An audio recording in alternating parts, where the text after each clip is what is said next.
can't give you a blessing. So Esav says in 36, that's why he's called Jacob. He outwitted me 2 times, right? One time he stole my firstborn rights, and now he took my blessing. He took away my firstborn rights, the next page, 141, and see, now he took away my blessings. Then he said, have you now reserved a blessing for me? Then you say, me a blessing, Dad?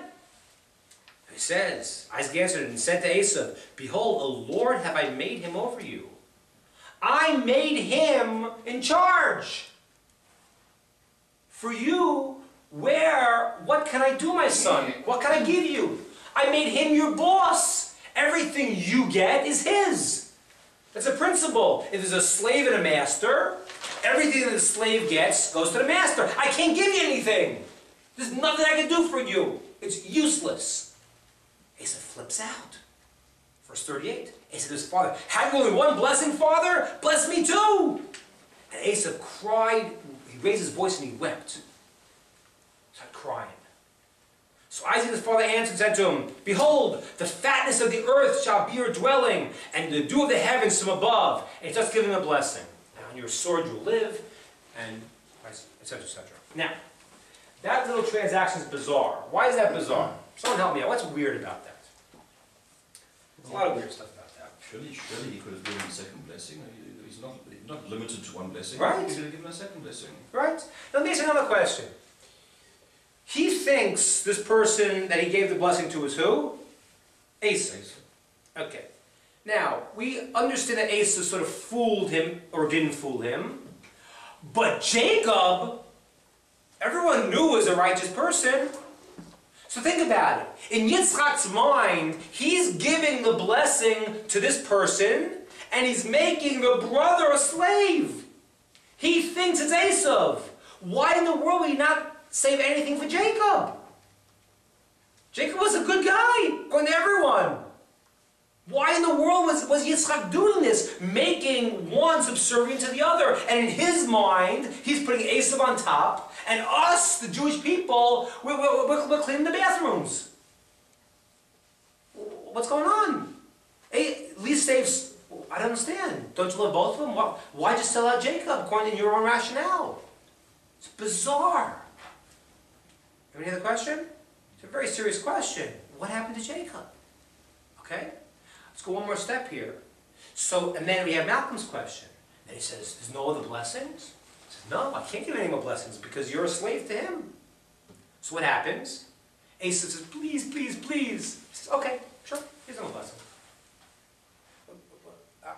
There's no a minute ago he says there's no blessings because you were a slave to him. How'd you get a blessing all of a sudden from the fat of the earth? Where'd that come from? Bizarre. Right? You want to hear that? We're going to hang. There's going to be couple more questions. We're going to be there. So why? But the question is, why not save? Not save for who? For Jacob something, right? For Yaakov. Another question is, where'd that blessing come from then? Where'd the blessing come from? Just because Esav begs for it? Okay. A couple more questions, and we're going to tie this thing together in a very, very deep way. Just hang in one more second for a couple more questions. We'll see the depth of this. At the end of the parasha, you can look, you can not look if you want, but at the end of the parasha, it has page 143, okay? 143, verse 6, verse 2, verse 2. 143, verse 2, Isaac is sending Jacob off. He's telling him, go now and get married, find a wife. And he says, arise and go to Padan Aram, the house of Bethel, Betuel, your mother's father, and take a wife from there, from the doors of Laban, and may Kel Shakai Hashem bless you, make you fruitful, and make you numerous, and make you a congregation of people. May he grant you the blessing of Abraham, to you and your offspring, with you, that you can possess the land of sojourn with what God gave Abraham. He also gives him a blessing, the most important blessing he gives him now at the very end. You should go, the land of Israel will be yours, you'll be the Jewish people. Where the heck did this blessing come from? This blessing's coming out of everyone's pockets here, you know? 2 minutes ago there's no blessings. Esau says, please, please, please, is a blessing. And now, when he's leaving, all of a sudden, this blessing's falling out of everyone's shirts. It's bizarre, right? Where did this blessing come from? How did this get in there?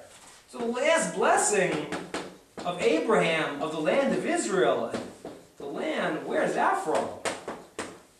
3 question marks. What the heck's going on? Right? Make sense? Mm-hmm. Okay. We're almost done with the questions. And we'll try to tie together. 2 more points. I said to you before that when Esau and Jacob were in the mother's womb, so when they walked by a house of Torah, a shul, so Jacob's like, get me out of here, right? And they walk by a house of idolatry, so Esau's like, get me out of here, I want to know. And so Rivka didn't know what's going on, right? She thought her kid was schizophrenic, right? So she goes, you find out there's twins, and they each have 2 different paths. Now, is there something funny about that? Well, we've heard these stories since we were kids, so we don't realize how bizarre a statement that is. That statement contradicts everything that is basic in Judaism. It contradicts every fundamental tenet of Judaism. Let me explain why. Because it's a principle. When a person is born, certain things may be decreed. How they'll look, and maybe if they'll be rich, or who they're born to, and certain personality traits, certain things may be determined. One thing is clearly not determined. If you're going to be righteous or you're going to be evil. So how in the world does this make sense? The prophet says, this kid's not even born yet. He's in the mother's womb, and he's like, yeah, give me a cheeseburger, man, I'll go serve some idols. Look at him, the guy wants to know about it. What are you doing to him? He's a poor little baby. What, he kind of with thorns on his head and a pitchfork? I don't get it. Who is this? Who is this kid? How could that be? The whole fundamental idea in Judaism is to have free will. And this kid, from the time he's in his mother's womb, is just like, it's just knocking down to go bow down to idols. It's bizarre. This contradicts the whole idea of free will. Free will here is terrible. Free will. Esau, what's going on? 2 last questions. So when it goes to the prophet says there's 2 nations in your womb. There's two great people. Now who would that be? Jacob and Esau. The Talmud says no, it's not that. Who are the 2 great people in your womb? A rabbi called Rebbe, of Yehuda Nasi, who wrote the Mishnah, and the Roman emperor. In the Talmud is called Antoninus, and he is none other than Marcus Aurelius. Marcus Aurelius is we assume it's Marcus Aurelius, seems to make sense. Marcus Aurelius, if you ever want to look in the Encyclopedia Britannica under Roman emperors, most of them either married their horse or some other farm animal, or played music while their city was burning. They were degenerates. They were really degenerates, the Roman emperors as a whole. This person, Marcus Aurelius, was a very, very righteous person. And he's brought down in encyclopedia as a noble Roman emperor who had virtue, who was not into the crazy stuff.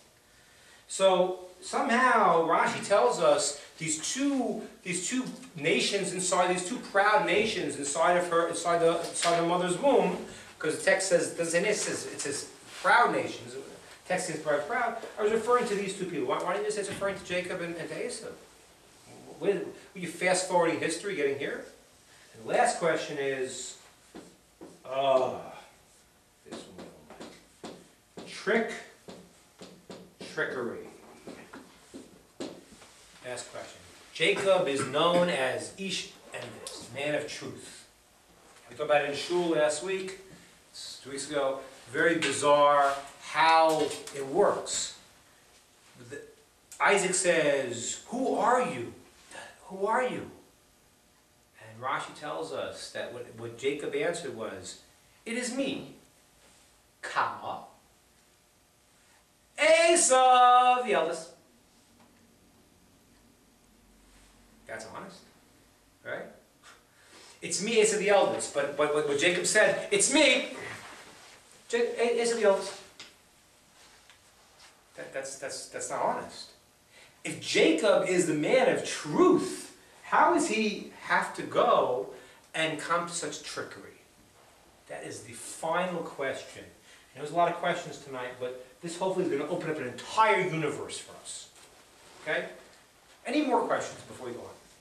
Questions, comments, thoughts before we try to make some sense of